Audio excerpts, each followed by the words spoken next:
Sí, estic d'acord. Seria un error pensar que tenim els 3 punts abans de començar el partit.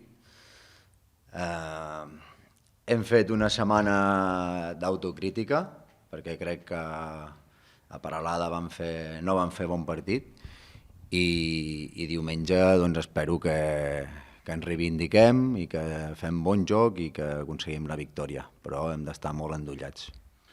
És una de les coses, però crec que el tema dels últims minuts és una conseqüència. Me refereixo més en general.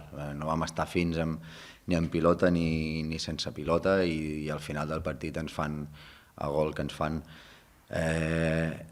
Però un dels punts ha sigut aquest, el fet dels últims minuts. Crec que un equip com nosaltres que ens volem ficar a play-off, quan tens un empat que no has pogut guanyar i que crec que l'empat el podíem tancar, doncs no es pot escapar per una jugada d'estratègia o altres punts que se'ns han escapat durant la temporada.